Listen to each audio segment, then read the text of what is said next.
ನಮಸ್ತೆ ಸ್ನೇಹಿತರೆ, ನಿಮಗೆ ಗೊತ್ತು ಆಲ್ರೆಡಿ FDA ಎಕ್ಸಾಮ್ದು ಹಾಲ್ ಟಿಕೆಟ್ ಎಲ್ಲ ಬಿಟ್ಟಿದ್ದಾರೆ. ಇನ್ನೊಂದು 4 ಡೇಸಲ್ಲಿ ಎಕ್ಸಾಮ್ ಕೂಡ ಇದೆ. ಜನವರಿ 24ಗೆ ಎಕ್ಸಾಮ್ ಇರೋದ್ರಿಂದ ಅದಕ್ಕೆ ಪ್ರಿಪೇರ್ ಅಂತೂ ಆಗ್ತಾ ಇದ್ದೀರಾ. ಈ ಕೊರೋನಾ ಬಂದ ಮೇಲಂತೂ ಒಂದಷ್ಟು ಟೈಮ್ ಅಂತೂ ಸಿಗಿದೆ ನಿಮಗೆ, ಇದುವರೆಗೂ ಸಿಗದಾರ ಒಂದಷ್ಟು ಟೈಮ್ ಜಾಸ್ತಿ ಸಿಗಿದೆ ನಿಮಗೆ. ಈ ಎಕ್ಸಾಮ್ನ ಆಲ್ರೆಡಿ ಇದೇ ಫಸ್ಟ್ ಟೈಮ್ ತೊಗೊಂಡವರು ಕೂಡ ಇದ್ದೀರಾ, ಮತ್ತು ಆಲ್ರೆಡಿ 1-2 ಸಲ ಅಟೆಂಪ್ಟ್ ಕೊಟ್ಟಿರ್ಬೋದು, ಅಥವಾ 4 to 5 ಇಯರ್ಸಿಂದ ಪ್ರಿಪೇರ್ ಆಗಿ ಎಕ್ಸಾಮ್ಗಳನ್ನ ಕೊಡ್ತಾ ಇರ್ಬೋದು. ನಿಮಗೆ ಗೊತ್ತಿರಬೇಕು, ಸಾಮಾನ್ಯವಾಗಿ ಯಾವುದಾದ್ರೂ ಒಂದು ಎಕ್ಸಾಮ್ ಫೇಸ್ ಮಾಡ್ತೀವಿ ಅಂತ ಹೇಳಿದ್ರೆ ಸುಮಾರು ಜನ ಸಕ್ಸಸ್ ಆಗಿರೋದು ಎಲ್ಲರದ್ದು ಕೂಡ ರಿವ್ಯೂ ನೋಡೋದಾದರೆ ಮ್ಯಾಕ್ಸಿಮಮ್ ಫಸ್ಟ್ ಅಟೆಂಪ್ಟಲ್ಲಿ ಕ್ಲಿಯರ್ ಆಗೋದು ಸ್ವಲ್ಪ ರೇರ್ ಇರುತ್ತೆ, ಹೌದಲ್ವಾ? ಪರ್ಸೆಂಟೇಜ್ ಸ್ವಲ್ಪ ಕಡಿಮೆ ಇರುತ್ತೆ. Second attempt, third attempt, fourth attempt, 5th year, 6th year, ಈ ಥರದ್ದು 5ರಿಂದ 6 ವರ್ಷಗಳ ಕಾಲ ಟೈಮ್ನ ತೊಗೊಂಡಿರೋದು ಕೂಡ ನೋಡ್ತಾ ಹೋಗ್ತೀವಿ, ಹೌದಲ್ಲ? ಹಾಗಿದ್ರೆ ಅಂಥ ಸ್ನೇಹಿತರು ಏನಾದರೂ ವೀಡಿಯೋ ನೋಡ್ತಿದ್ರೆ ಅವ್ರೊಂದು ಕಿವಿ ಮಾತನ್ನು ಹೇಳಲಿಕ್ಕೆ ಇಷ್ಟಪಡ್ತಾ ಹೋಗ್ತೀನಿ. ಸೊ ಇದುವರೆಗೂ ಏನು ಎಫರ್ಟ್ ಹಾಕಿದ್ದೀರಾ, ಮತ್ತು ರಿಸಲ್ಟ್ ಏನು ಅಪ್ಪಿತಪ್ಪಿ ಆಗಿಲ್ಲ ನಿಮಗೆ. ಸೊ ಯಾಕೆ ಆಗಿಲ್ಲ ಅದ್ರ ಬಗ್ಗೆ ಸ್ವಲ್ಪ ವಿಮರ್ಶೆನ ಮಾಡ್ಕೋಬೇಕಾಗುತ್ತೆ. ಎಕ್ಸಾಮ್ ಹತ್ತಿರ ಇದೆ. ಈ ಎಕ್ಸಾಮ್ ಹತ್ತಿರ ಇದ್ದಾಗ ನಾವು ಒಂದಷ್ಟು ಸಣ್ಣ ಮಿಸ್ಟೇಕ್ಗಳನ್ನ ಮಾಡ್ತಾ ಬರ್ತೀವಿ. ಇದುವರೆಗೆ ಕ್ಲಾಸನ್ನು ಕೇಳಿರ್ತೀವಿ, ವರ್ಕನ್ನು ಮಾಡಿರ್ತೀವಿ, ಒಂದಷ್ಟು ಟೆಸ್ಟ್ ಸೀರೀಸ್ನ ಸಾಲ್ವ್ ಮಾಡಿರ್ತೀವಿ. ಎಕ್ಸಾಮ್ ಹಾಲಲ್ಲಿ ಆಗ್ಬೋದು ಅಥವಾ ಎಕ್ಸಾಮ್ ಹಿಂದಿನ ದಿನ ಆಗ್ಬೋದು, ನಾವು ಮಾಡೋ ಸಣ್ಣ ತಪ್ಪಿಂದ ಎಕ್ಸಾಮಿಂದನೇ ಹೊರಗಡೆ ಹೋಗ್ಬಿಡ್ತೀವಿ.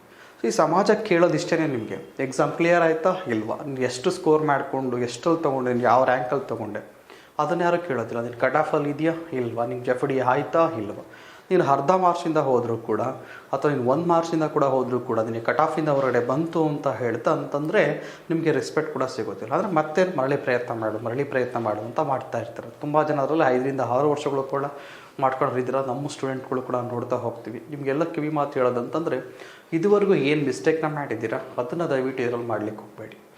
ಸೊ ತುಂಬ ಜನ ಏನು ಮಾಡ್ತಾ ಹೋಗ್ತೀವಿ, ತುಂಬ ಪ್ಯಾನಿಕ್ ಆಗಿಬಿಡ್ತೀವಿ. ಎಕ್ಸಾಮ್ ಹಾಲಲ್ಲಿ ಆಗ್ಬೋದು, ಎಕ್ಸಾಮ್ಗೂ ಮುಂದೆ ಆಗ್ಬೋದು, ಹೌದಲ್ಲ? ಸೊ ಹಾಗಾಗಿ ಈ ಸಮಾಜ ಕೇಳೋದು ನಿಮ್ಗೆ ಆಗಲೇ ಹೇಳಿದಾಗೆ, ನೀವು ಗೆದ್ದಿಲ್ವ ಅಷ್ಟೇ. ಯಾರು ಗೆಲ್ತಾರೋ ಅವ್ರಿಗೆ ಬೆಲೆ ಜಾಸ್ತಿ ಕೊಡ್ತಾ ಹೋಗುತ್ತೆ ಸಮಾಜ ಯಾವತ್ತೂ ಕೂಡ. ನಿನ್ನ ಮಾತು ಯಾವಾಗ ಸಮಾಜ ಕೇಳುತ್ತೆ ಅನ್ನೋದಾದರೆ, ನೀನು ಯಾವಾಗ ಗೆಲ್ತೀಯೋ ಅವಾಗ ನಿನ್ನ ಮಾತನ್ನು ಸಮಾಜ ಬೆಲೆ ಕೊಡ್ತಾ ಹೋಗುತ್ತೆ, ಸಮಾಜ ಕೂಡ ಕೇಳುತ್ತೆ. ಅದು ಮನೆ ಆಗ್ಬೋದು, ನೀವು ಹೊರಗಡೆ ಇರೋ ಸಮಾಜಗಳು ಕೂಡ ಆಗ್ಬೋದು, ಹೌದಲ್ಲ? ಸೊ ಅದಕ್ಕೆ ಏನು ಹೇಳ್ತಾ ಹೋಗ್ತೀನಿ ಅಂತಂದರೆ, ನೀವೇನು 1 ಮಾರ್ಕ್ಸಿಂದ ಹೋದರೂ ಕೂಡ ಎಕ್ಸಾಮ್ ಫೇಲ್ ಆದಾಗೆ, ಕಟ್ ಆಫಲ್ಲಿ ಹೋದಾಗೆ ಲೆಕ್ಕ. ಸೊ ಇದಾದಮೇಲೆ STA ಅಂತ ಒಂದು ಎಕ್ಸಾಮ್ ಇದೆ, ಗೊತ್ತು ನಿಮಗೆ. ಇದಾದಮೇಲೆ ಗ್ರೂಪ್ C ಇದೆ, ಮತ್ತು KS ನೋಟಿಫಿಕೇಷನ್ ಅಂತೂ ಕೂಡ ಇದೆ. ಸೊ ಹಾಗಾಗಿ ಇನ್ನೊಂದಷ್ಟು ಇರೋದ್ರಿಂದ 2021ರಲ್ಲಿ ಅಟ್ಲೀಸ್ಟ್ ಇಷ್ಟರಲ್ಲಿ ಯಾವ್ದಾದ್ರು ಒಂದು ಕ್ರ್ಯಾಕ್ ಮಾಡ್ತೀವಿ. ಇದುವರೆಗೂ ಓದಿರೋದನ್ನೆಲ್ಲನೂ ಕೂಡ ಈ ಎಫರ್ಟನ್ನು ಕರೆಕ್ಟಾಗಿ ಯೂಸ್ ಮಾಡ್ಕೊಳ್ತಾ ಬೇಕಾಗತ್ತೆ ನೀವು, ಹೌದಲ್ಲ?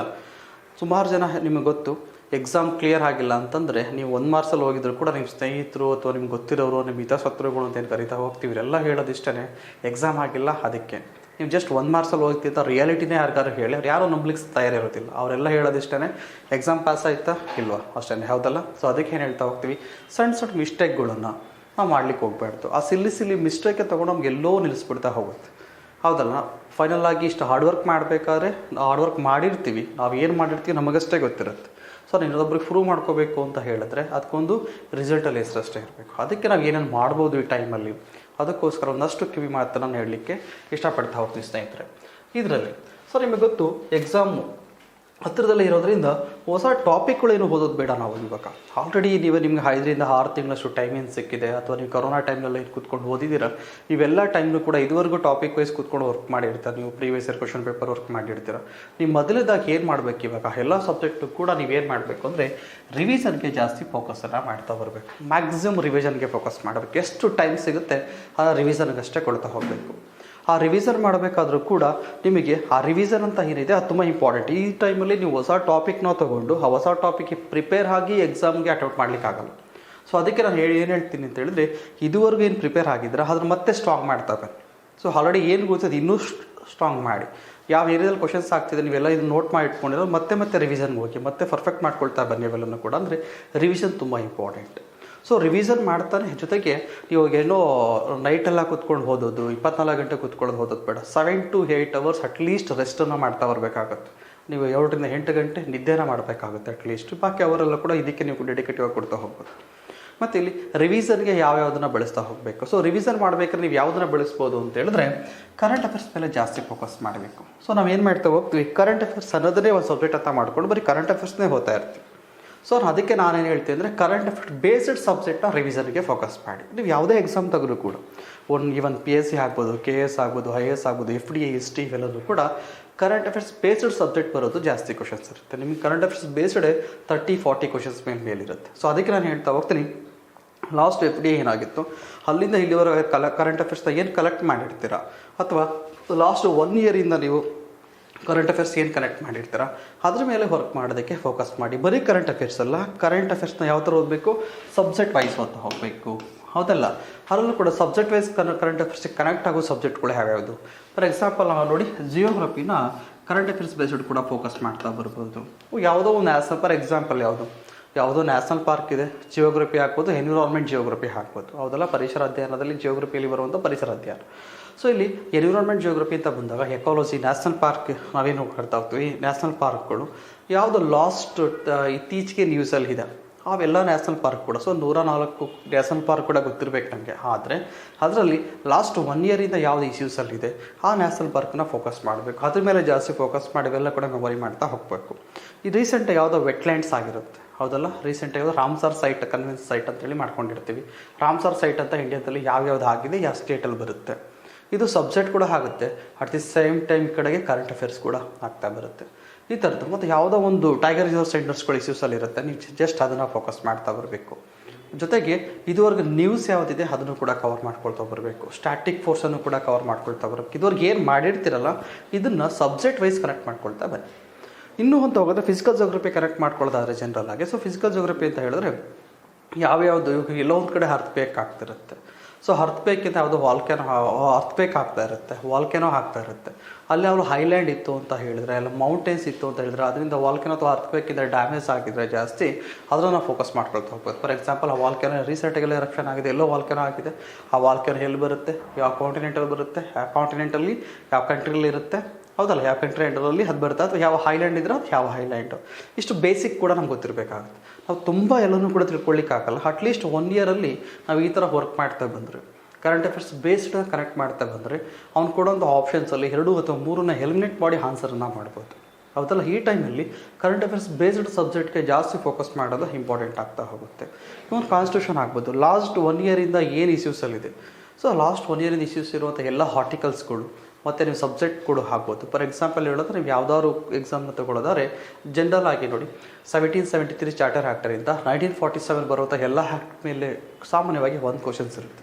ಸೊ ಒಂದು ಏರಿಯಾ ಎಷ್ಟು ಮಾಡ್ಕೋಬೇಕು. ಅದರಲ್ಲೂ ಕೂಡ ಯಾವುದು 1773 ಹಾಕ್ಬೋದು, 1813 ಹಾಕ್ಬೋದು, 1831 ಹಾಕ್ಬೋದು, 1857 ಹಾಕ್ಬೋದು. ಜೊತೆಗೆ 1909 ಹಾಕ್ಬೋದು, 1990, 1935 ಚಾರ್ಟರ್ ಆಕ್ಟ್ಸ್ಗಳಾಗ್ಬೋದು. ಇವೆಲ್ಲದ್ರ ಮೇಲೆ ಏನಿಷ್ಟು ಹೇಳಿದೆ ನಾನು, ಇವೆಲ್ಲನೂ ಕೂಡ ಇಂಪಾರ್ಟೆಂಟ್ ಆಗುತ್ತೆ. ಇವೆಲ್ಲ ನೋಟ್ ಡೌನ್ ಮಾಡ್ಕೊಂಡು ಇದ್ರ ಮೇಲೆ ಜಾಸ್ತಿ ಫೋಕಸ್ ಮಾಡ್ತಾರೆ. ಮ್ಯಾಕ್ಸಿಮಮ್ ಈ ಏರಿಯಾದಿಂದ ಕ್ವಶನ್ಸ್ ಜಾಸ್ತಿ ಬರ್ತಾ ಹೋಗುತ್ತೆ. 1 ಕ್ವಶನ್ ಎಕ್ಸ್ಪೆಕ್ಟ್ ಮಾಡ್ಬೋದು. ಇನ್ನು ಕಾನ್ಸ್ಟಿಟ್ಯೂಷನ್ ಹೇಗೆ ಫಾರ್ಮ್ ಆಗುತ್ತೆ ಅದ್ರ ಮೇಲೆ, ಹೌದಲ್ಲ, ಸಂವಿಧಾನ ರಚನೆ ಯಾವ ಥರ ಆಯಿತು ಅದ್ರ ಮೇಲೆ ಒಂದು ಕ್ವಶನ್ಸ್ ಇರುತ್ತೆ. ಸಂವಿಧಾನ ಎಲ್ಲಿಂದ ಬಾರೋ ಮಾಡ್ಕೊಂಡಿದ್ದೀವಿ ಅಲ್ಲಿಂದ ಕ್ವಶನ್ಸ್ ಕೇಳೋ ಸಾಧ್ಯತೆ ಇರುತ್ತೆ. ಈ ಥರದ್ದು ಸ್ಟ್ಯಾಟಿಕ್ ಪೋರ್ಷನ್ ಮೇಲೂ ಕೂಡ ಪ್ರಿಡಿಕ್ಟ್ ಮಾಡಿಕೊಂಡು ನೀವು ಮಾಡ್ತಾ ಹೋಗಬೇಕು. ಮತ್ತು ಇಡೀ ಕಾನ್ಸ್ಟಿಟ್ಯೂಷನ್ಗೆ ಏನು ಬರ್ತಾ ಹೋಗುತ್ತೆ, ಎಷ್ಟು ಭಾಗಗಳಾಗಿ ಮಾಡ್ಕೊಂಡಿದ್ದೀವಿ ಕಾನ್ಸ್ಟಿಟ್ಯೂಷನ್ನ, ಜಸ್ಟ್ ಡೈರೆಕ್ಟಾಗಿ ನಾವು ಬೇಕಾಗಿರೋದನ್ನ ಕರೆಕ್ಟ್ ಮಾಡ್ಕೊಳ್ತಾ ಹೋಗ್ಬೋದು.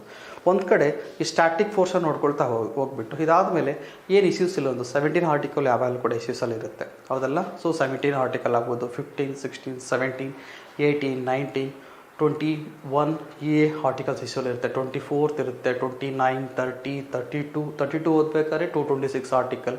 ಅವ್ರು ರಿಟ್ಸ್ ಬಗ್ಗೆ ಮಾತಾಡ್ತಾ ಹೋಗ್ತೀವಿ. ಇಲ್ಲಿ 32 ಆರ್ಟಿಕಲ್ಸ್ ಪ್ರಕಾರ ನಾವೇನು ರಿಟರ್ನ್ ಎಲ್ಲಿ ಕೇಳ್ತಾ ಹೋಗ್ತೀವಿ, ಸುಪ್ರೀಂ ಕೋರ್ಟಲ್ಲಿ. 226 ಅಂತ ಹೇಳಿದ್ರೆ ಹೈಕೋರ್ಟಲ್ಲಿ ಕೇಳ್ತಾ ಹೋಗ್ತೀವಿ. ಈ ಥರ ಸಬ್ಜೆಕ್ಟನ್ನು ಕನೆಕ್ಟ್ ಮಾಡ್ಕೊಂಡು ಏನು ಇಂಪಾರ್ಟೆಂಟ್ ಅಷ್ಟು ಮಾತ್ರ ನೋಡ್ಕೋಬೇಕಾಗತ್ತೆ. ಸ್ಟ್ಯಾಟಿಕ್ ಪೋರ್ಷನ್ ಜೊತೆಗೆ ಕರೆಂಟ್ ಅಫೇರ್ಸ್ನ ಅಪ್ಡೇಟ್ ಮಾಡ್ಕೊಳ್ತಾ ಬನ್ನಿ. ರೀಸೆಂಟಾಗಿ ಏನು CAA ಬಿಲ್ ಆಗ್ಬೋದು, ಇವೆಲ್ಲನೂ ಕೂಡ ಇಶ್ಯೂಸಲ್ಲಿ ಇತ್ತು. ಇವೆಲ್ಲ ಕೂಡ ಪ್ರಜಾಪ್ರಭುತ್ವದಲ್ಲಿ ಯಾವುದಕ್ಕೆ ನಿಮಗೆ ಸಿಟಿಜನ್ಶಿಪ್ಗೆ ಸಂಬಂಧಪಟ್ಟಂತ. ಹಾಗಾಗಿ ಪೌರತ್ವ ಬಗ್ಗೆ ಒಂದು ಕ್ವಶನ್ಸ್ ಕೇಳೋ ಸಾಧ್ಯತೆ ಇರುತ್ತೆ. ನೀವು ಅದನ್ನು ಜಸ್ಟ್ ನೋಡ್ಕೊಳ್ತಾ ಬರಬೇಕು.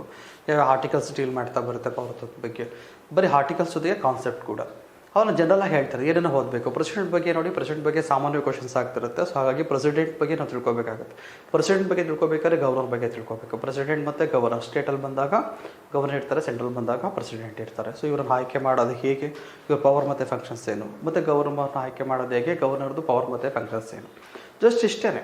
ಇದು ಕನೆಕ್ಟ್ ಮಾಡ್ಕೊಳ್ತಾ ಸ್ಟ್ಯಾಟಿಕ್ ಫೋರ್ಸನ್ನು ಕಲೆಕ್ಟ್ ಮಾಡ್ಕೊಳ್ತಾ ಇದಕ್ಕೆ ಏನು ಇಶ್ಯೂಸಲ್ಲಿದೆ ಇದನ್ನು ಕನೆಕ್ಟ್ ಮಾಡ್ಕೊಳ್ತಾ ಬರ್ತಾ ಹೋಗ್ತೀವಿ. ಈ ಥರದ್ದು ಉದಾಹರಣೆ ಕಾನ್ಸ್ಟಿಟ್ಯೂಷನ್ ಆಗ್ಬೋದು. ಮತ್ತು ಕಾನ್ಸ್ಟಿಟ್ಯೂಷನಲ್ಲಿ ಲಾಸ್ಟ್ 1 ಇಯರ್ಲಿಂದ ಇಶ್ಯೂಸ್ಲಿಂದ ಆರ್ಟಿಕಲ್ಸ್ ಆಗ್ಬೋದು. 131 ಆರ್ಟಿಕಲ್ ಇಶ್ಯೂಸಲ್ಲಿತ್ತು, 252 ಕ್ಲಾಸ್ 2 ಇಶ್ಯೂಸಲ್ಲಿತ್ತು. ಇವೆಲ್ಲನೂ ಕೂಡ ಯಾವ್ಯಾವ ಆರ್ಟಿಕಲ್ಸ್ ಇಶ್ಯೂಸ್, 19 ಆರ್ಟಿಕಲ್ ಇಶ್ಯೂಸಲ್ಲಿತ್ತು. ಯಾಕಂತೇಳಿದ್ರೆ ಇಂಟರ್ನೆಟ್ಟನ್ನು ಅಥವಾ ನಾವು ಮೂಲಭೂತ ಹಕ್ಕುಗಳಲ್ಲೂ ಕೂಡ ಪಡ್ಕೊಳ್ತಾ ಇದ್ದೀವಿ. ಯಾವುದೆಲ್ಲ ಇಂಟರ್ನೆಟ್ ಬಳಕೆ ಏನಿದೆ ಇವತ್ತು ಅದ್ರ ಮೂಲಭೂತ ಹಕ್ಕುಗಳ ತೊಗೊಂಡಿದ್ದೀವಿ. ಯಾವ ಸ್ಟೇಟಲ್ಲಿ ಅಂತ ಹೇಳಿದ್ರೆ ಕೇರಳ ಟೆಸ್ಟಲ್ಲಿ ಸ್ಟೇಟಲ್ಲಿ ಅದನ್ನು ಮಾಡ್ಕೊಂಡಿದ್ದೀವಿ. ಅಂದರೆ ಸಬ್ಜೆಕ್ಟನ್ನು ತೊಗೊಂಡೋಗಿ ಕರೆಂಟ್ ಅಫೇರ್ಸ್ ಜೊತೆ ಕನೆಕ್ಟ್ ಮಾಡ್ಕೊಳ್ತಾ ಇದ್ದೀವಿ. ಸೊ ಹಾಗಾಗಿ ಸಬ್ಜೆಕ್ಟ್ ವೈಸ್ ಕರೆಂಟ್ ಅಫೇರ್ಸ್ ಏನು ಮಾಡ್ತಾ ಹೋಗ್ತೀರ ತುಂಬ ಇಂಪಾರ್ಟೆಂಟ್ ಆಗ್ತಾ ಹೋಗುತ್ತೆ. ಮತ್ತು ಸೈನ್ಸಲ್ಲಿ ಬಂದಾಗ ಎಕಾಲಜಿನ ನೀವು ಕರೆಂಟ್ ಅಫೇರ್ಸ್ ಬೇಸ್ಡ್ ಸ್ಟಡಿ ಮಾಡ್ತಾ ಬರ್ಬೋದು. ಕರೆಂಟ್ ಅಫೇರ್ಸಲ್ಲಿ ಯಾವ ಸ್ಪೀಸಿಯಸ್ ಎಲ್ಲಿ ಸಿಗ್ತಾ ಇದೆ ಏನು ಕತೆ, ಸೊ ಅವೆಲ್ಲ ಕರೆಂಟ್ ಅಫೇರ್ಸ್ ಬೇಸ್ಡ್ ಸಬ್ಜೆಕ್ಟಲ್ಲಿ ಸ್ಟಡಿ ಮಾಡ್ತಾ ಹೋಗ್ಬೋದು ಎಕಾಲಜಿನ. ಈವನ್ ಟೆಕ್ನಾಲಜಿ ಪಾರ್ಟಲ್ಲೂ ಕೂಡ ಅಷ್ಟೇ, ಲಾಸ್ಟ್ 1 ಇಯರಿಂದ ಏನೇನು ಇಶ್ಯೂಸ್ ಇದೆ ಟೆಕ್ನಾಲಜಿ ಪಾರ್ಟಲ್ಲಿ, ಸೊ ಅದ್ರ ಮೇಲೆ ನೀವು ಫೋಕಸ್ ಮಾಡ್ತಾ ಬರ್ಬೋದು, ಹೌದಲ್ಲ. ಹಾಗಾಗಿ ಏನು ಇಶ್ಯೂಸ್ ಇದೆ ಜಾಸ್ತಿ ಅದರ ಸಬ್ಜೆಕ್ಟ್ ಕರೆಕ್ಟ್ ಮಾಡ್ಕೊಳ್ತಾ ಹೋಗ್ತಾ ಬನ್ನಿ. ಇದ್ರ ಜೊತೆಗೆ ಕರೆಂಟ್ ಅಫೇರ್ಸ್ ಜೊತೆಗೆ ಸಬ್ಜೆಕ್ಟಲ್ಲೂ ಕೂಡ ಸ್ಟ್ಯಾಟಿಕ್ ಪೋರ್ಷನ್ ಏನು ಬರುತ್ತೆ. ಉದಾಹರಣೆಗೆ ನಾವು ಬಯಾಲಜಿ ತಗೊಳ್ಳೋದಾದರೆ ವಿಟಮಿನ್ಸ್ ಬಗ್ಗೆ ಕಂಪಲ್ಸರಿ ಕ್ವಶನ್ಸ್ ನೋಡ್ತಾ ಹೋಗ್ತೀವಿ. ಯಾವುದೇ ಎಕ್ಸಾಂಪಲ್ ಕೂಡ ವಿಟಮಿನ್ಸ್ ಬಗ್ಗೆ ಆಗ್ಬೋದು, ಡಿಸೀಸ್ ಬಗ್ಗೆ ಆಗ್ಬೋದು, ಆರ್ಗನ್ಸ್ ಬಗ್ಗೆ ಆಗ್ಬೋದು, ಹೌದಲ್ಲ, ಗ್ಲ್ಯಾಂಡ್ಸ್ಗಳ ಬಗ್ಗೆ ಹಾಕ್ಬೋದು. ಅಂದರೆ ಇದ್ರ ಬಯಾಲಜಿ ಬಂದಾಗ ಇದು ಏರಿಯಾ ಬರುತ್ತೆ ಅದು ಪ್ರಿಡಿಕ್ಟ್ ಮಾಡ್ತಾ ಬರೋದು. ನಾವು ಪ್ರೀವಿಯಸ್ ಕ್ವಶನ್ ಪೇಪರ್ ಇಟ್ಕೊಂಡು ಅಂತೂ ಪ್ರಿಡಿಕ್ಟ್ ಮಾಡಿ ಅದನ್ನು ಮಾತ್ರ ರಿವಿಷನ್ಗೆ ಜಾಸ್ತಿ ಒತ್ತನ್ನು ಕೊಡ್ತಾ ಬರ್ಬೇಕು ನೀವು. ಕರೆಂಟ್ ಅಫೇರ್ಸ್ ಬೇಸ್ಡ್ ಅದಕ್ಕೆ ವರ್ಕನ್ನು ಜಾಸ್ತಿ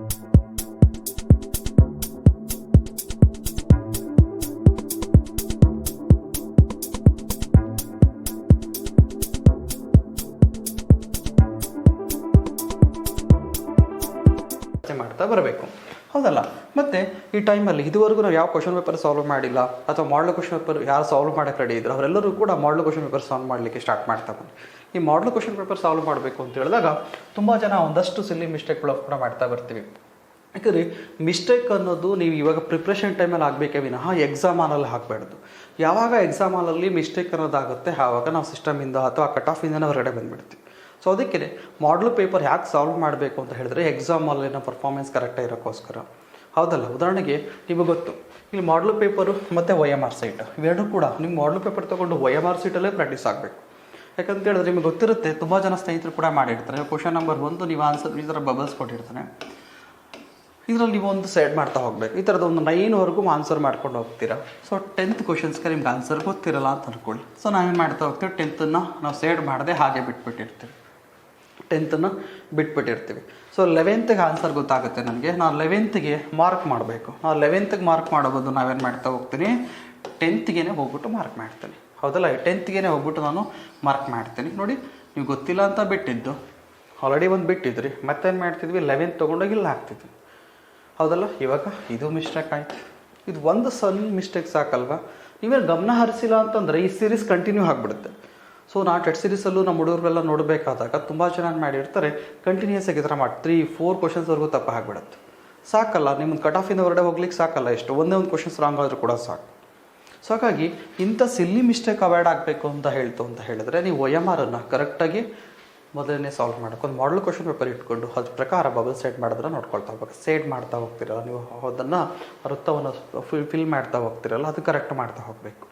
ಮಾಡಬೇಕಾದಾಗ ನೀವು ಕರೆಕ್ಟಾಗಿ OMR ಕ್ವಶನ್ಸ್ ಏನು ನೋಡ್ತಾ ಹೋಗ್ತೀರ ಆನ್ಸರ್ ಶೀಟಲ್ಲಿ ಅದ್ರ ಕೈ ಮೇಲೆ ಇಟ್ಕೊಂಡು ನೀವು ಮಾಡ್ತಾ ಬನ್ನಿ, ಪ್ರಾಕ್ಟೀಸ್ ಆಗ್ತಾ ಬರುತ್ತೆ. ಇಲ್ಲ ಅಂತಂದರೆ ಒಂದು ಮಿಸ್ಟೇಕ್ ಆದರೂ ಕೂಡ ನೀವು ಹೊರಗಡೆ ಹೋಗ್ತೀರ.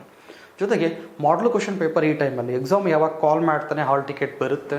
ಸೊ ಆವಾಗಿದ್ದಾನೆ ನಾವು MCQಸ್ಗೆ ಜಾಸ್ತಿ ಫೋಕಸ್ ಮಾಡಬೇಕು. ಇದು ಕಂಪ್ಲೀಟ್ಲಿ MCQs ಬೇಸ್ಡ್ ಎಕ್ಸಾಮ್ ಆಗಿರೋದ್ರಿಂದ ನೀವು ಮೈಂಡ್ ಅದಕ್ಕೆ ಸೆಟ್ ಮಾಡಬೇಕು, MCQಸ್ಗೆ ಸೆಟ್ ಮಾಡಬೇಕು. ನಿಮ್ಮ ಹತ್ರ ಮಾರ್ಕೆಟಲ್ಲಿ ನಿಮಗೆ ಗೊತ್ತು, ಕರ್ನಾಟಕ ಪ್ರತಿಷ್ಠಿತ ಸಂಸ್ಥೆಗಳೆಲ್ಲ ನಿಮಗೆ ಹೋಗಿದ್ದು ಟೆಟ್ ಸೀರೀಸ್ ಎಲ್ಲ ಮಾಡ್ತೇವೆ, ಮಾರ್ಕೆಟಲ್ಲಿ ಕೂಡ ಸಿಗುತ್ತೆ. ಅದನ್ನು ನೀವು ಬೈ ಮಾಡಿಕೊಂಡು ಜೆರಾಕ್ಸ್ ತಗೊಂಡು ಅದನ್ನು OMR ಸೀಟ್ ಇಟ್ಕೊಂಡು ಮಾರ್ಕ್ ಮಾಡ್ತಾ ಬನ್ನಿ. ನೀವೇನು ಮಾಡ್ತೀರಾ ಅಂತಂದರೆ ಅದನ್ನು ನೀವು ಹಾಗೆ ಸಾಲ್ವ್ ಮಾಡೋ ಬದಲು ನೀವೇನು ಮಾಡ್ತೀರಾ ಅಂತಂದ್ರೆ ಜೆರಾಕ್ಸ್ ತೊಗೊಂಡು ಕೀ ಆನ್ಸರ್ ನೋಡ್ಕೊಂಡು ಟಿಕ್ ಮಾಡ್ಕೊಂಡು ಹೋಗ್ತೀರಾ ಆನ್ಸರ್ ಶೀಟಲ್ಲಿ, ಅದು ತಪ್ಪೋದು. ಅದ್ರ ಮಾಡೋದು OMR ವರ್ಕೌಟ್ ಮಾಡಿ ಅದು ಮ್ಯಾಕ್ಸಿಮಮ್ ನಿಮಗೆ ಹೆಲ್ಪ್ ಆಗ್ತಾ ಬರುತ್ತೆ. ಎಕ್ಸಾಮಲ್ಲಿ ಒಂದಷ್ಟು ಮಿಸ್ಟೇಕ್ಗಳು ಮಾಡೋದನ್ನ ಅವಾಯ್ಡ್ ಆಗ್ತಾ ಹೋಗುತ್ತೆ. ಒಂದು ಕ್ವಶನ್ ಆವಾಗದು ಕೂಡ ಅವಾಯ್ಡನ್ನು ಮಾಡ್ತಾ ಬರ್ಬೋದು. ಹಾಗಾಗಿ ಇದೊಂದು OMR ಸೀಟಲ್ಲಿ ನೀವು ಆನ್ಸರ್ ಮಾಡಬೇಕಾದ್ರೆ ಗಮನ ಹರಿಸ್ತಾ ಹೋಗಬೇಕು. ಮತ್ತು OMR ಬಬಲ್ ಸೆಟ್ ಮಾಡಬೇಕಾದ್ರೆ ಕರೆಕ್ಟಾಗಿ ವೃತ್ತದೊಳಗಡೆ ಫಿಲ್ ಮಾಡಬೇಕು. ಇವೆಲ್ಲ ನಾವೇನು ಮಾಡ್ತಾ ಹೋಗ್ತೀವಿ, ಪ್ರಾಕ್ಟೀಸ್ ಆಗಿಲ್ಲ ಅಂತಂದರೆ ಇವಾಗ ಇದನ್ನು ಸರಿ ಮಾಡಿ ಇದಕ್ಕೆ ಆನ್ಸರ್ ಇವಾಗ ಇದಕ್ಕೆ ಆನ್ಸರ್ ಅಂತ ಗೊತ್ತಿರ್ತಿದ್ದ ಅಂದ್ಕೊಳ್ಳಿ, ಈಗ ಆನ್ಸರ್ ಮಾಡಿರ್ತೀವಿ, ಮತ್ತು ಇನ್ನೊಂದ್ಸಲ ಓದ್ಬೇಕಾದ್ರೆ B ಅನಿಸುತ್ತೆ, ಸೊ Bಗೆ ಹೋಗ್ಬಿಟ್ಟು ಆನ್ಸರ್ 2 ಕಡೆ ಮಾಡ್ತೀವಿ. ಈ ಥರ ಆನ್ಸರ್ ನಿಮಗೆ ಕ್ವಶನ್ ಕೂಡ ಇದು ಕೂಡ ರಾಂಗ್ ಆಗಿಬಿಡಿ, ಡಬಲ್ ಸೆಟ್ ಮಾಡೋದು ಕೂಡ ತಪ್ಪಾಗುತ್ತೆ. ಹಾಗಾಗಿ ಡಬಲ್ ಸೆಟ್ ಕೂಡ ಮಾಡಬಾರ್ದು. ನಿಮ್ಮ ಆನ್ಸರ್ ಕೂಡ ಹೋಗುತ್ತೆ, ಅದು ಒಂದು ಸಲ ಮಾಡಿದ್ಮೇಲೆ ಮುಗೀತದು, ವೇಸ್ಟ್ ಅಷ್ಟೇ, ಸ್ಕ್ಯಾನ್ ಕೂಡ ಆಗೋದಿಲ್ಲ ಪೇಪರ್. ಹಾಗಾಗಿ ಅದನ್ನು ಕೂಡ ನೀವು ಗಮನ ಹರಿಸ್ಕೋಬೇಕಾಗುತ್ತೆ. ಇನ್ನು ಯಾವ ರೀತಿ ಸಿಲ್ಲಿ ಮಿಸ್ಟೇಕ್ ಮಾಡ್ತಾ ಹೋಗ್ತೀವಿ, ತುಂಬ ಜನ ಏನು ಮಾಡ್ತೀವಿ, ಒಂದು 5ರಿಂದ 6 ತಿಂಗಳು ಟೈಮ್ ಸಿಗೋದ್ರಿಂದ ಹಗಲು ರಾತ್ರಿ ಓದ್ಕೊಂಡು ತುಂಬ ವರ್ಕ್ ಮಾಡ್ಕೊಂಡು ಬಂದಿರ್ತೀವಿ. ಈ ಎಕ್ಸಾಮ್ ಹತ್ರ ಬರುತ್ತೆ, ಎಕ್ಸಾಮ್ ಹತ್ರ ಪ್ಯಾನಿಕ್ ಆಗಿ ಜ್ವರ ಕೂಡ ಬರ್ಬೋದು, ಅದು ಹೆಲ್ತ್ ಅಪ್ಸೆಟ್ ಆಗ್ಬೋದು.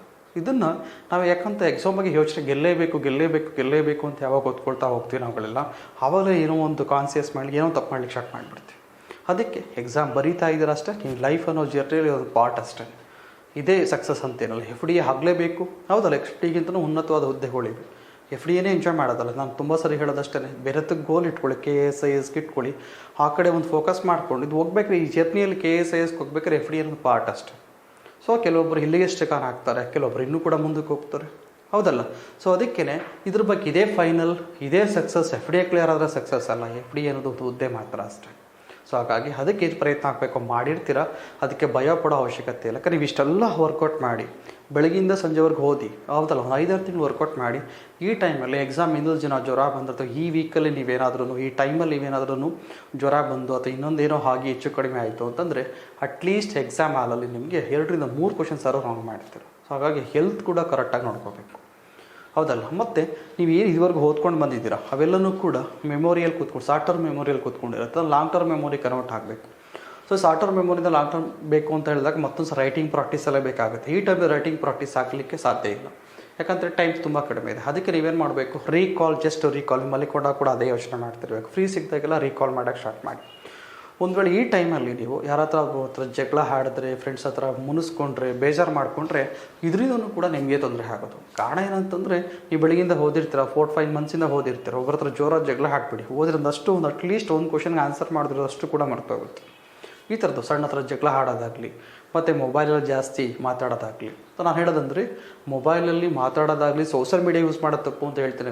ಮೊಬೈಲ್ ಯೂಸ್ ಮಾಡೋದು ತಪ್ಪು ಅಂತ ನಾನು ಹೇಳೋದು. ಯಾಕಂದರೆ ಮೊಬೈಲ್ ತುಂಬ ಯೂಸರ್ ಫ್ರೆಂಡ್ಲಿ ಇದೆ. ನೀವು ಡಿಕ್ಸ್ನರಿಯಲ್ಲಿ ನಾವು ಹೋಗ್ಬಿಟ್ಟು ಒಂದು ಪದಕ್ಕೆ ಮೀನಿಂಗ್ ಹುಡುಕಬೇಕು ಅನ್ನೋಷ್ಟು ಟೈಮ್ ತೊಗೊಳುತ್ತೆ. ನೀವು ಅದೇ ನೀವು ಮೊಬೈಲ್ ಆದರೆ ಪರ್ ಸೆಕೆಂಡಲ್ಲಿ ಸಿಗ್ತಾ ಹೋಗುತ್ತೆ ನನಗೆ. ಮತ್ತು ನಿಮಗೆ ಒಂದು ವರ್ಡ್ ಸಿಕ್ತು ಅಂತ ಹೇಳಿದ್ರೆ, ಇವಾಗ ಎಕಾಲಜಿ ಆಗ್ಬೋದು ಅಥವಾ ಎಕನಾಮಿಕ್ಸ್ ಆಗ್ಬೋದು, ಇವೆಲ್ಲ ಟರ್ಮಿನಾಲಜಿ ಮೇಲೆ ವರ್ಕ್ ಮಾಡ್ತಾ ಇರ್ತೀವಿ. ಇದ್ರ ಮೊಬೈಲ್ ಮೇಲೆ ನೀವು ಕರೆಕ್ಟಾಗಿ ಯೂಸ್ ಮಾಡ್ಕೊಂತ ಹೋದರೆ ಪರ್ ಸೆಕೆಂಡಲ್ಲಿ ಆನ್ಸರ್ ಸಿಗ್ತಾ ಹೋಗುತ್ತೆ ನಿಮಗೆ. ಸೊ ಹಾಗಾಗಿ ಏನಂತ, ಮೊಬೈಲಿಂದ ಹೇಗೆ ಬೇಕೋ ಆಗ ಬಳಕೆ ಮಾಡ್ಕೊಳ್ಳಿ ಅಷ್ಟೇ. ಮೊಬೈಲಿಂದ ಬಿಟ್ಟು ಕಾಂಪಿಟೇಟಿವ್ ಎಕ್ಸಾಮಿಗೆ ಓದಿ ಅಂತ ನಾನು ಹೇಳೋದಿಲ್ಲ. ಮೊಬೈಲ್ ಇವತ್ತೊಂದು ಪಾರ್ಟ್ ಆಗಿಬಿಟ್ಟಿದೆ ಕಾಂಪಿಟೇಟಿವ್ ಎಕ್ಸಾಮಲ್ಲಿ. ಸೊ ಅದನ್ನು ಸೋಷಿಯಲ್ ಮೀಡಿಯಾನ ಅವಾಯ್ಡ್ ಮಾಡೋದು ತುಂಬ ಇಂಪಾರ್ಟೆಂಟ್ ಇಲ್ಲಿ. ಹಾಗಾಗಿ ಮೊಬೈಲ್ನ ಸದ್ಬಳಕೆ ಮಾಡ್ಕೊಳ್ತಾ ಬನ್ನಿ ಕರೆಕ್ಟಾಗಿ. ಅದರಲ್ಲಿ ನಿಮ್ಗೆ ಯಾರ್ಯಾರು ಬೇಡ ಅದನ್ನೆಲ್ಲನೂ ಕೂಡ ಬ್ಲ್ಯಾಕ್ ಲಿಸ್ಟ್ಗೆ ಹಾಕ್ತಾ ಬಂತ, ಬೇಡದಿರೋದೆಲ್ಲ ಹೊರಗಡೆ ಇಟ್ಟು ನಿಮಗೆ ಯಾವ್ದು ಬೇಕೋ ಅದನ್ನು ನೋಡ್ತಾ ಬರಬೇಕು. ಸೊ ಮೊದಲೇ ದಿನ ಇಷ್ಟೆಲ್ಲ ಮಾಡಿಕೊಂಡು ಬೆಳಗಿಂದ ಸಂಜೆವರೆಗೆ ಓದಿ ಒಬ್ಬರ ಜೊತೆ ಜಗಳ ಆಡಿದಾಗ ಹೇಗೆ ನಮ್ಮ ತಲೆಯಿಂದ ಅಷ್ಟು ವಿಷಯಗಳು ಹೋಗ್ತವೋ, ಅದೇ ರೀತಿಯಲ್ಲಿ 5-6 ತಿಂಗಳಿಂದ ವರ್ಕ್ ಮಾಡಿ ಈ ಟೈಮಲ್ಲಿ ನೀವು ಎಫರ್ಟ್ ಕರೆಕ್ಟಾಗಿ ಹಾಕಿಲ್ಲ ಅಂತ ಹೇಳಿದ್ರೆ, ತುಂಬ ಜನ ನಾನು ವೀಡಿಯೋ ಕೇಳ್ತೀನಿ, ನಿಮ್ಗೆ ಗೊತ್ತಾಗುತ್ತೆ, ತುಂಬ ಜನ ಇಂಥ ಮಿಸ್ಟೇಕ್ಗಳು ಮಾಡ್ಕೊಂಡು ಇನ್ನೂ ಕೂಡ ಇರ್ತೀವಿ. ಪ್ರತಿ ಸರಿ ಎಕ್ಸಾಮಲ್ಲೂ ಕೂಡ 1 ಮಾರ್ಕ್ಸಿಂದ ಹೆಚ್ಚು ಕ್ಲಿಯರ್ ಆಗದೆ ಇರೋರ ಸಂಖ್ಯೆ ನಾನು ಕೂಡ, ನಮ್ಮ ಹತ್ರ ಬಂದು ಕೂಡ ಹೇಳಿರ್ತಾರೆ, ಮಾರ್ಕ್ಸ್ ಕೂಡ ನೋಡಿರ್ತೀವಿ ನಾವು ಕೂಡ. ಆದರೆ ಸಕ್ಸಸ್ ಅಂತ ಅಂದ್ಕೊಳ್ಳೋದಿಲ್ಲ ಅಲ್ವ. ಯಾವಾಗ ಎಕ್ಸಾಮ್ ಕ್ಲಿಯರ್ ಆಗುತ್ತೋ, ಕಟ್ ಆಫ್ ಆಗುತ್ತೋ, ಕಟ್ ಆಫಲ್ಲಿ ನಮ್ದು ಹೆಸರು ಬರುತ್ತೋ ಆವಾಗ ಮಾತ್ರ ಎಕ್ಸಾಮ್ ಕ್ಲಿಯರ್ ಸಮಾಜ ಒಪ್ಕೊಳ್ಳೋದು. ನಿಮ್ಗೆ ಸಪೋರ್ಟ್ ಮಾಡೋರು ಕೂಡ ಎಲ್ಲಿವರೆಗೆ ಮಾಡ್ತಾರೆ ಅದು ಕೂಡ ಇಂಪಾರ್ಟೆಂಟ್. ಅದಕ್ಕೆ ನೀವು ಪ್ಯಾನಿಕ್ ಆಗೋದು ಬೇಡ. ನಾರ್ಮಲಾಗಿ ಎಕ್ಸಾಮ್ ಪ್ರಿಪೇರ್ ಆಗಿದ್ವಿ, ಧೈರ್ಯ ಬೇಕು, ಪ್ರತಿಯೊಂದಕ್ಕೂ ಧೈರ್ಯ ಇರಬೇಕು ಎಕ್ಸಾಮ್ ಕ್ರ್ಯಾಕ್ ಮಾಡ್ಕೊಳ್ಳಿಕ್ಕೆ, ಹೌದಲ್ಲ. ನೀವು ಏನು ಓದಿಲ್ಲ ಅಂದರೂ ಪರವಾಗಿಲ್ಲ, ಕರೆಕ್ಟಾಗಿ ಎಕ್ಸಾಮ್ ಪಾಸ್ ಮಾಡಿ. ಒಂದಷ್ಟು 40-50 ಕ್ವಶನ್ಸ್ ಅಂತೂ ಕರೆಕ್ಟ್ ಇರುತ್ತೆ.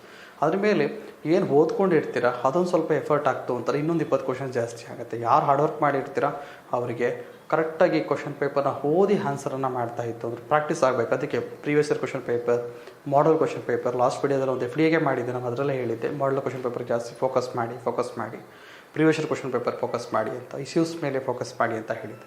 ಅಷ್ಟು ವರ್ಕ್ ಮಾಡೋರಿಗೆ ಖಂಡಿತ ಸಿಗುತ್ತೆ. ಅಪ್ಪಿ ನಮಗೆ ರಿಸಲ್ಟ್ ಬಗ್ಗೆ ಇವತ್ತೇ ಯೋಚನೆ ಮಾಡೋದು ಬೇಡ. ಏನಾಗುತ್ತೋ ಅದು ಫಸ್ಟ್ ಅಟೆಂಪ್ಟ್ ಕೊಡಿ. ಅದಾದಮೇಲೆ ಮುಂದೆ ಡಿಸೈಡ್ ಮಾಡಲಿಕ್ಕೆ ನಿಮಗೆ STA ಸಿಗ್ತಾ ಇದೆ, KS ಸಿಗ್ತಾ ಇದೆ, ಗ್ರೂಪ್ C ಎಕ್ಸಾಮ್ ಸಿಗ್ತಾ ಇದೆ, ಅದರಲ್ಲಿ ಮಿಕ್ಕದೆಲ್ಲ ನೋಡ್ಕೊಳ್ಳಿ. ಮತ್ತು ಇಲ್ಲಿ ಬಂದಾಗ ಲಾಸ್ಟಲ್ಲಿ ಬಂದಾಗ ಕ್ವಶನ್ ಪೇಪರ್ಸ್ ಮೇಲೆ ವರ್ಕ್ ಮಾಡೋಂಥದ್ದು. ಫಾರ್ ಎಕ್ಸಾಂಪಲ್ ನಾವು ಆನ್ಸರ್ ಶೀಟನ್ನು ನಾವು ಎಕ್ಸಾಮಲ್ಲಿ ಆನ್ಸರ್ ಮಾಡಬೇಕಾದಾಗ ಆ ಕ್ವಶನ್ ಪೇಪರನ್ನು ಒಂದೇ ಸರಿ ನೋಡ್ಕೊಂಡು ಮಾರ್ಕ್ ಮಾಡ್ಕೊಂಡು ಹೋಗ್ಬಿಡ್ತೀವಿ. ಮತ್ತು ಲಾಸ್ಟಲ್ಲಿ ಎಲ್ಲದನ್ನು ಕೂಡ 100 ಮುಗಿಸ್ಬಿಡ್ತೀವಿ. 1 ಅವರಲ್ಲೇ ತುಂಬ ಜನ ಮುಗಿಸ್ಬಿಡ್ತಾರೆ. ಇದು ಆಗಬೇಡ್ದು. ಸೊ ನೀವು ಎಕ್ಸಾಮ್ ಪೇಪರಲ್ಲಿ ಆನ್ಸರ್ ಮಾಡಬೇಕು ಅಂದಾಗ ಅಟ್ಲೀಸ್ಟ್ 2 ರೀಡಿಂಗ್ ಅಥವಾ 3 ರೀಡಿಂಗ್ ಆದರೂ ಕೊಡಬೇಕಾಗುತ್ತೆ. ಫಸ್ಟ್ ರೀಡಿಂಗಲ್ಲಿ ನಿಮಗೆ 100% ಕರೆಕ್ಟ್ ಅಂತ ಯಾವ ಕ್ವಶನ್ಸ್ ಅನಿಸುತ್ತೋ ದಯವಿಟ್ಟು ಅದನ್ನು ಮಾರ್ಕ್ ಮಾಡ್ತಾ ಬನ್ನಿ. ಸೆಕೆಂಡ್ ರೀಡಿಂಗಲ್ಲಿ ಅಟ್ಲೀಸ್ಟ್ ನಿಮಗೆ 75%, 80% ಅಂತ ಯಾವುದು ಅಕ್ಯುರೇಸಿ ಇರುತ್ತೋ ಅದನ್ನು ನೀವು ಮಾಡ್ತಾ ಬನ್ನಿ. 3ನೇ ರೀಡಿಂಗ್ಗೆ ಬಂದಾಗ ಯಾವ್ದು ಪ್ರತಿಯೊಂದು ಬಿಟ್ಟದನ್ನು ಮಾರ್ಕ್ ಮಾಡ್ಕೊಳ್ತಾ ಹೋಗಬೇಕು. ಅಲ್ಲಿ ರಾ ಸೀಟ್ ಇರುತ್ತೆ ಅಥವಾ ಪೆನ್ಸಿಲ್ ಕ್ಯಾರಿ ಮಾಡಿ ನಿಮ್ಮ ಜೊತೆಗೇ, ಹೌದಲ್ಲ. ಮತ್ತು ಆ ಮಾರ್ಕನ್ನು ಬಿಟ್ಟಿರೋ ಕ್ವಶನ್ಸ್ನ ಫಿಲ್ ಮಾಡಬೇಕಾದ್ರೆ ಹುಷಾರಾಗಿ ಮಾಡಬೇಕು. ಹಾಗೆ ಕ್ವಶನ್ ಪೇಪರ್ನ ಎಷ್ಟು ಸಲ ಆಗುತ್ತೋ 2 ಸಲ. ನೀವು ಎಕ್ಸಾಮಲ್ಲಿ ಸಾಮಾನ್ಯವಾಗಿ ಕ್ವಶನ್ಸ್ ಓದಬೇಕಾದ್ರೆ ಆ ಕ್ವಶನ್ಸ್ ಓದ್ತಾ ಇರಬೇಕಾದ್ರೆ ಒಂದು ಆಪ್ಷನ್ಸ್ ತಲೆಗೆ ಬರುತ್ತೆ. ಬಹುತೇಕ ದುರಾದೃಷ್ಟ ಏನಂತಂದರೆ ಆ ಆಪ್ಷನ್ಸ್ ತಲೆಗೆ ಬರುತ್ತಲ್ಲ, ಅದೇನಾದ್ರೂ 4 ಆಪ್ಷನ್ಸಲ್ಲಿ ಒಂದಾಗಿಬಿಟ್ಟಿದ್ರೆ ನೀವು ಅದೇ ಆನ್ಸರ್ ಅಂತ ಟಿಕ್ ಮಾಡಿಬಿಡ್ತಾರೆ. ಸೊ ಆ್ಯಕ್ಚುಲಿ ಆನ್ಸರ್ ಯಾವುದಾಗಿರುತ್ತೆ ಅಂತಂದರೆ, ಕ್ವಶನನ್ನು ಓದಿ 4 ಆಪ್ಷನ್ಸ್ ಹೋದ್ಮೇಲೆ ಒಂದು ಆಪ್ಷನ್ಸ್ ಬರುತ್ತಲ್ಲ, ಅದು ಸಾಮಾನ್ಯವಾಗಿ ಆನ್ಸರ್ ಆಗಿರುತ್ತೆ ನಿಮಗೆ. ನಾವು ಅದನ್ನು ಅರ್ಥ ಮಾಡ್ಕೊಳ್ದೆ ನಾವೇನು ಮಾಡ್ತಾ ಇರ್ತೀವಿ ಅಂತ ಹೇಳಿದ್ರೆ ಕ್ವಶನ್ಸ್ ಓದ್ಬೇಕಾದ್ರೆ ನಾವು ಆಪ್ಷನ್ಸ್ ತಲೆಗೆ ಬಂತು ಅಂದರೆ ಯಾಕಂದರೆ ಯಾವಾಗ ಬರುತ್ತೆ ಅಂದರೆ ರಿಲೇಟೆಡ್ ಯಾವುದೋ ಒಂದು ಇಶ್ಯೂಸ್ ನಾವು ಓದಿರ್ತೀವಿ. ಸೊ ಹಾಗಾಗಿ ತಲೆಗೆ ಬಂದುಬಿಟ್ಟು ತಕ್ಷಣ ಮಾರ್ಕ್ ಮಾಡಿಬಿಡುತ್ತೆ. ತುಂಬ ಜನ ಹುಡುಗರುಗಳು ಇದೇ ಮಾಡ್ತಾರೆ. ಸೊ ನಮ್ಮ ಟೆಸ್ಟಲ್ಲಿ ಬರುವಂಥ ಹುಡುಗರುಗಳು ಕೂಡ ಇದೇ ಮಾಡಿರ್ತಾರೆ. ನಾವು ಹೇಳಿರ್ತೀವಿ ಇಂಥ ಮಿಸ್ಟೇಕ್ ನಾವು ಮಾಡಬೇಡಿ ಅಂತ. ಸೇಮ್ ಇದೆ, ಅದಕ್ಕೆ ಹೇಳಿದ್ದು ಮೊದಲೇ ಮಾಡಲ್ ಕ್ವಶನ್ ಮಾಡ್ತು ಅಂತ ಹೇಳಿದ್ರೆ ಇಂಥ ಸಣ್ಣ ಸಣ್ಣ ಮಿಸ್ಟೇಕ್ಗಳೆಲ್ಲ ನೀವು ಅವಾಯ್ಡ್ ಮಾಡ್ತಾ ಬರ್ಬೋದು. ಸೊ ಅದಕ್ಕೇ ಒಂದು ಕ್ವಶನ್ನ ತೊಗೊಂಡು ನೀಟಾಗಿ ಕ್ವಶನ್ಸನ್ನು ಓದಿ ಅದಾದಮೇಲೆ ಒಂದು ಆಪ್ಷನ್ಸ್ ಬರುತ್ತಲ್ಲ, ಅದು ಬೆಸ್ಟ್ ಆನ್ಸರ್ ಆಗಿರೋ ಸಾಧ್ಯತೆಗಳು ಹೆಚ್ಚಿರ್ತಾ ಹೋಗುತ್ತೆ. ಜಸ್ಟ್ ನೀವು ಅದನ್ನು ಫೋಕಸ್ ಮಾಡಿ. ಫಸ್ಟ್ ರೈಡಿಂಗಲ್ಲಿ ಆಗಿಲ್ಲ, ಸೆಕೆಂಡ್ ರೀಡಿಂಗಲ್ಲಿ ಕೂಡ ಟ್ರೈ ಮಾಡಿ. ಮತ್ತು ಸ್ಟಾರ್ಟಿಂಗಲ್ಲೇ ಮೆಂಟಾಲಿಟಿ ಕ್ವಶನ್ಸ್ಗಳು ತುಂಬ ಸ್ಟ್ರಾಂಗ್ ಇದ್ದೀನಿ ಅಂತ ಮೆಂಟಾಲಿಟಿ ತೊಗೊಂಡು ಟೈಮ್ಗಿನ್ನ ಕಿಲ್ ಮಾಡ್ಕೊಳಕ್ಕೆ ಹೋಗ್ಬಿಡಿ. 90 ಮಿನಿಟ್ಸ್ ಅಷ್ಟೇ ಡ್ಯೂರೇಷನ್ ಇರುತ್ತೆ. ಆ 90 ಮಿನಿಟ್ಸಲ್ಲಿ ಸ್ಪೀಡ್ ರೀಡಿಂಗ್ ಜಾಸ್ತಿ ಇರಬೇಕಾಗುತ್ತೆ. ನಿಮಗೆ ಮೆಂಟಾಲಿಟಿನ ಬೇರೆ ಸಬ್ಜೆಕ್ಟ್ಗಳು ಕಂಪ್ಲೀಟ್ ಮಾಡ್ಕೊಂಡು ಲಾಸ್ಟಲ್ಲಿ ತೊಗೊಂಡ್ರೆ ಟೈಮ್ ಇರುತ್ತೆ, ಟೈಮ್ ಪ್ರಕಾರ ನೀವು ಮಾಡ್ಕೊಳ್ತಾ ಬರ್ಬೋದು. ಅದರಲ್ಲೂ ಕೂಡ ರೀಸನಿಂಗ್ ಫಸ್ಟ್ ಕವರ್ ಮಾಡಿ ಆಮೇಲೆ ಆಪ್ಟಿಟ್ಯೂಡನ್ನ ಕೈ ಹಾಕಿ, ಅಥವಾ ನೀವು ಯಾವ ಸ್ಟ್ರಾಂಗ್ ಇದ್ದರೆ ಫಸ್ಟ್ ಅದನ್ನ ಕೈ ಹಾಕ್ಬೋದು, ಹೌದಲ್ಲ. ಸೊ ಅದನ್ನು ಹೇಳ್ತಾ ಬರೋದೇನಂತಂದರೆ ಜಸ್ಟ್ ವರ್ಕನ್ನು ಕರೆಕ್ಟಾಗಿ ಫೋಕಸ್ ಮಾಡಿ, ಕೂಲಾಗಿರಿ ಮತ್ತು ಕಾಮಾಗಿರ್ತಾವೆ. ಎಕ್ಸಾಮ್ ಹತ್ರ ಇದೆ, ಈ ಟೈಮಲ್ಲಿ ಹೊಸ್ದಾಗಿ ಏನೂ ಕೂಡ ಓದಲಿಕ್ಕೆ ಹೋಗಬೇಡ್ದು. ಹೊಸ್ದಾಗಿ ಕಲ್ತ್ಕೊಂಡು ನೀವು ಮಾಡೋಂಥದ್ದು ಏನಿರೋದಿಲ್ಲ. ಇಲ್ಲಿ ಇದುವರೆಗೆ ಏನು ಓದಿರ್ತೀರೋ ಅದನ್ನೇ ಪ್ರೆಸೆಂಟೇಷನ್ ಕರೆಕ್ಟಾಗಿರಲಿ. ಪ್ಯಾನಿಕ್ ಹೋಗ್ಲಿಕ್ಕೆ ಹೋಗಬೇಡಿ. ಎಲ್ಲನೂ ಕೂಡ ಈಸಿಯಾಗಿ ತೊಗೊಳ್ತಾ ಬನ್ನಿ. ಮತ್ತು ಧೈರ್ಯ ಒಂದಿತ್ತು ಅಂದರೆ ಏನು ಬೇಕಾದ್ರೂ ಕೂಡ ನೀವು ಸಾಧನೆನ ಮಾಡ್ತಾ ಬರ್ಬೋದು ಸ್ನೇಹಿತರೆ, ಹೌದಲ್ಲ. ಮತ್ತು ಯಾಕಂದರೆ ಮತ್ತೆ ನಾವೇನು ಮಾಡ್ತಾ ಬರುತ್ತೆ, ನೆಕ್ಸ್ಟಲ್ಲೂ ಕೂಡ ನಮಗೆ STA ಎಕ್ಸಾಮ್ ಎಲ್ಲ ಇದೆ, ಅದಲ್ಲ. ಮತ್ತೊಂದು ವಿಡಿಯೋದೊಂದಿಗೆ ನಿಮ್ಮನ್ನ ಮತ್ತೆ ಭೇಟಿ ಮಾಡುತ್ತೀನಿ. ನಮಸ್ಕಾರ, ಎಲ್ಲರಿಗೂ ಒಳ್ಳೆಯದಾಗಲಿ. All the best.